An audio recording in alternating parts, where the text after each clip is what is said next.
Welcome to the show. As always, this is Rick Rifkin coming to you live from Austin, Texas. We've got several things to talk about today. We've got a new development in affordable housing, particularly in Atlanta, biodegradable candy wrappers, nonprofits that teach people how to code. We're also going to learn about a company that's been creating hundreds of millions of dollars for charities around the world. And then we're going to talk about Social Security. So let's get started. PadSplit is a organization, they're a company that has created a hybrid between a property management model and a software company.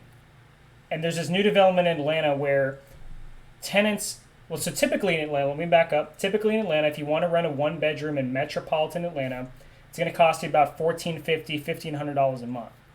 So you need to be making pretty good money to afford something like that. Now, PadSplit is a group that has worked with landlords, to create what's sort of a co-op model. It's like boarding house 2.0. So they created a model that makes it easy for landlords to manage having tenants in each room of their property. So, it's just like when people get roommates, right? If you rent a house, it's $1,500 a month. There's 3 beds. You split it 3 ways. It's $500 a month plus utilities. But the problem is you have to manage the roommates. You have to come into some joint agreement with the landlord.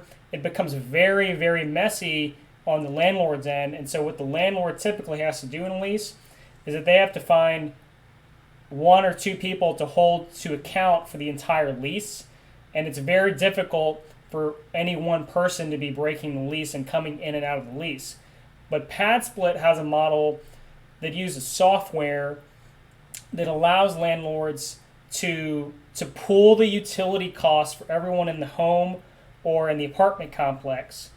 And then it tracks everything in real time, and there's payment systems so that the tenants of the individual rooms can pay the landlord directly, and they're not having to, at the first of the month, scrounge all their money together and then run a money order over to the landlord. And so what they've achieved is that the average PadSplit resident makes $21,000 a month. So $21,000 a year. If you make $21,000 a year, you cannot afford an apartment that's $1,500 a month. So PadSplit room rentals go for an average of $550 a month. And so most tenants save about $460 a month. And PadSplit rentals are located in prime areas. They have great transportation.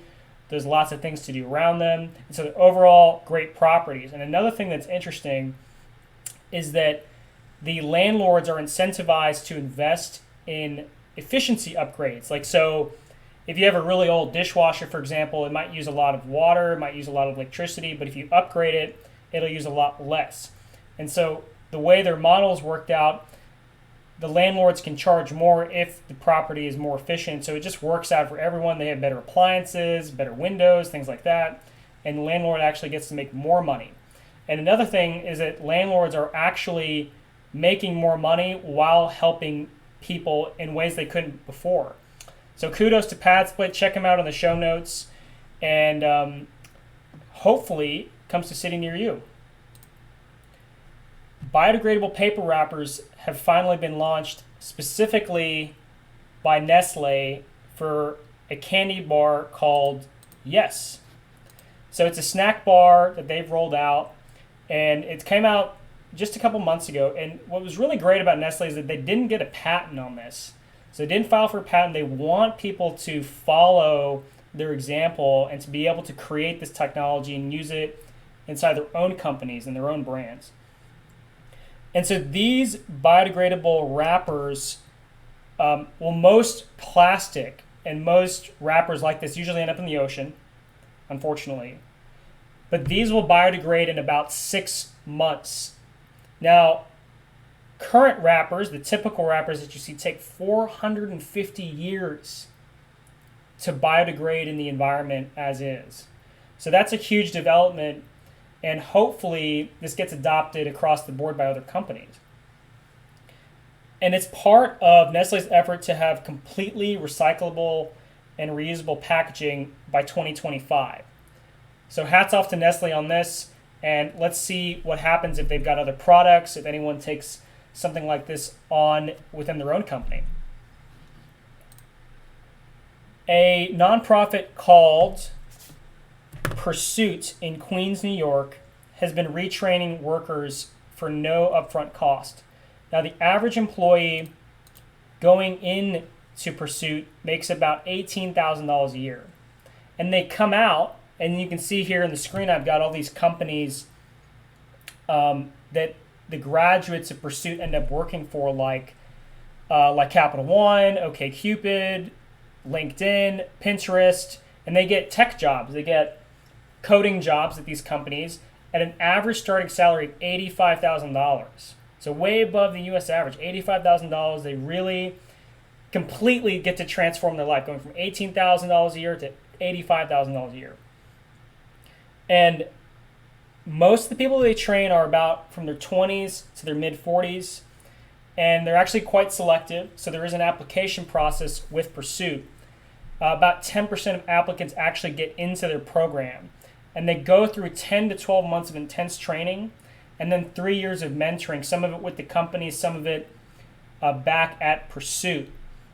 And so this is a fantastic model to really just retrain people. Like, there's a lot of talent that's out there that you could say is stuck, that we don't have access to because maybe they didn't get to go to the right school, or they had a rough time growing up, and so they didn't quite position themselves to get a great job. Like life happens to people, and so they don't get to fulfill on their actual potential. And so it's really great that nonprofits like Pursuit are out there. All right, I want to talk about Free Will. Free Will is a public benefit corporation, so they are a company, but they've done something really charitable. They've raised over $600 million for charity. And what Free Will does is that they have a system to create wills for people across the United States. So they're able to draft legal wills within about 20 minutes time. You do this for free through their website. And again, available in all 50 states, totally legal wills. You can even make adjustments to your wills. And the way that they're raising money is by having the people that write the wills pledge a portion of their estate to charity.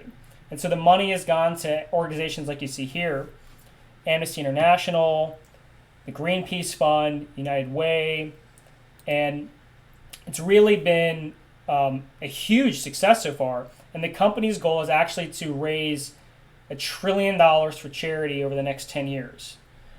Now, they got the work cut out for them. They are on a $3 million a day pace, though, when it comes to pledges to charity. And so far, over 61,000 wills have been created. So 61,000 people have been helped, and over $600 million have been given to charity. So it's a win-win-win. And also, what's interesting is that if you're going to be working with an attorney on your estate or trust, Free will give you the upfront documentation, to kind of give you the template to work from. So it saves people a lot on legal fees as well. So check them out, freewill.com. Again, it'll be in the show notes as well, and you can check all of that out. Let's get down to some real talk. Social Security is going to be insolvent by 2035. Now, according to whom? According to the Social Security Administration, according to the people who run it, straight from the horse's mouth, it's going to be insolvent by 2035. By 2035, only 80% of promised payments can be made. So if you're expecting entitlements in about 16 years, expect to only receive about 80%, is what they're saying. Now, that's now politicians might spin that one way or another, right? They might say that, there's a shortage here, right? There's a liquidity problem, there's a cash problem. Well, In the real world, we call it bankrupt. So the Social Security Administration is going bankrupt. I think a lot of people already knew this. But the thing to get is that someone's going to get the short end of the stick here. Okay, Washington might kick the can down the road. Maybe under the next presidency, maybe under this presidency, we'll see some kind of reform. What I don't want to see happen is just a simple bailout of the Social Security Trust Fund. Simply tax the difference, that extra 20% is really not the way to go. The administration, the Social Security Administration, has already proven itself to be quite inefficient. And I'll show you a graph here, if I can find it. So the expected rate of return on Social Security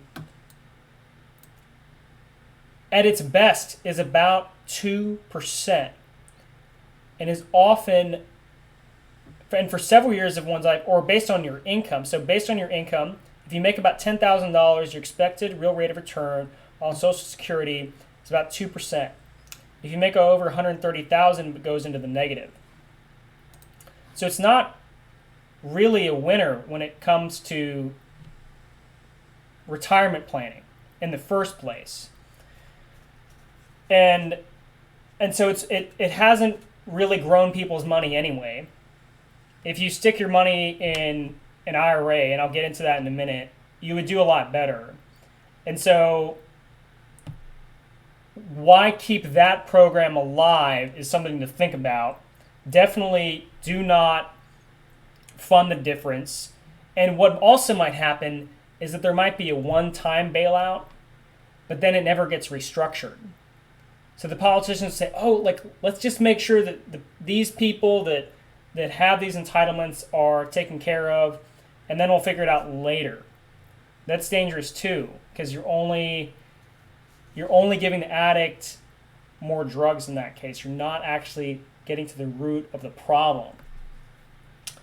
And so I want to compare this a bit to just your simple stock market account, investment account. The thing about this is that when you have a 2% return on investment at best from this, you really need to make other arrangements. No matter what the government does, you need to be making your own arrangements for retirement. It's not going, I wouldn't trust it to work out, and we don't know where this is going to go politically.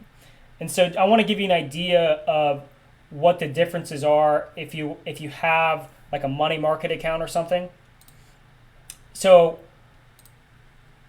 give you an example. S&P 500 stocks have returned an average of 6.6% a year over inflation over the last 30 years. Okay, so stocks go up and down, right? If you watch Bloomberg, you'll just see, okay, every day it's going up, it's going down, crashed this, spike here. But over 30 years, you're looking at a 6.6% return on investment.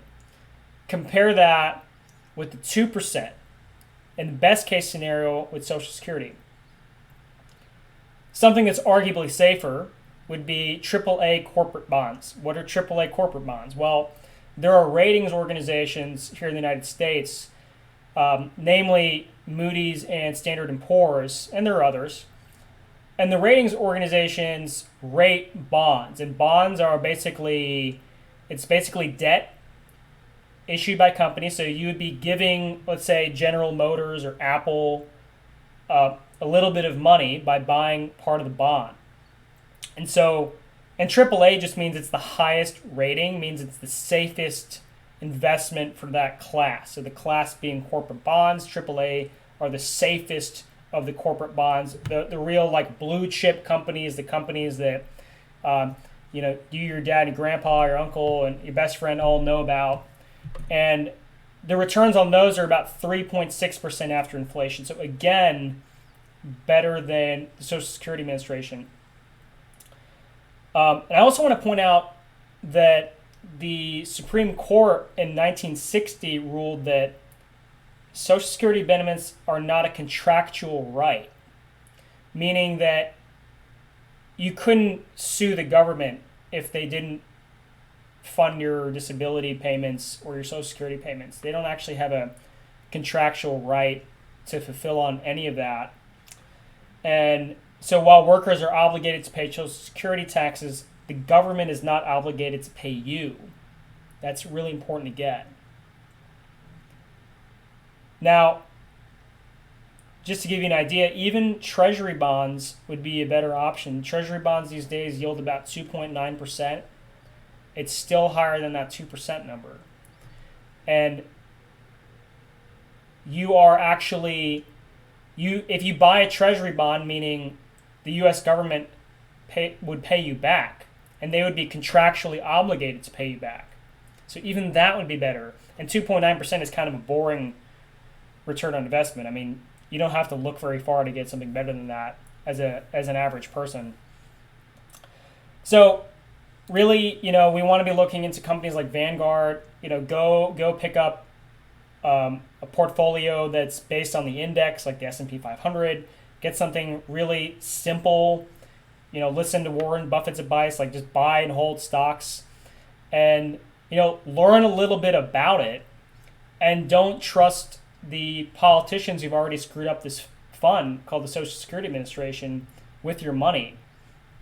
And so I hope that's kind of educated you on the differences between some of the options that we have as citizens versus Social Security. And, it remains to be seen what the politicians do. But another thing, too, is that no one has actually come up with a solid plan to restructure it. The politicians in the current Democratic National Committee convention that are running against Donald Trump, they're still working out who's going to be the primary candidate, the front runner. But no one has really addressed this. The president hasn't addressed this. There hasn't been any proposal. So if you know of any proposals, I'd like to hear about it. Drop a comment. And that's also something that I'd like to see is like, how do you deal with this 20% shortfall in payments and still have everything work, right? It's like, okay, people are going to get the short end of the stick and taxes are going to go up. Like, that doesn't look good. But how do we get out of this mess? Remains to be seen. So thanks so much for listening. We did have a change in our programming this evening. And next week, we'll be rolling out a video on Wednesday, but we'll also be rolling out clips of our new show. So if you liked our topic on, say, Nestlé, we'll have a clip just in YouTube on that topic by itself. Like, so you'll have Nestlé, you'll have free will, you have Social Security. It'll all be chopped up for you to view. And go ahead and support the show. Check out WeDoBetter.org and go to WeDoBetter.org/donate to donate. Go to WeDoBetter.org/get involved. Go to our Get Involved tab to find out how you can get involved. And really, what I want you guys to get is like, let's take some action together, right? Like, let's really find out. Like, we've got to get involved with Social Security, right? Like, someone's got to come up with a solution, and we've got to be discussing this. And so it's important for you. I mean, you getting taxed at 15% for Social Security, and you're not getting anything back.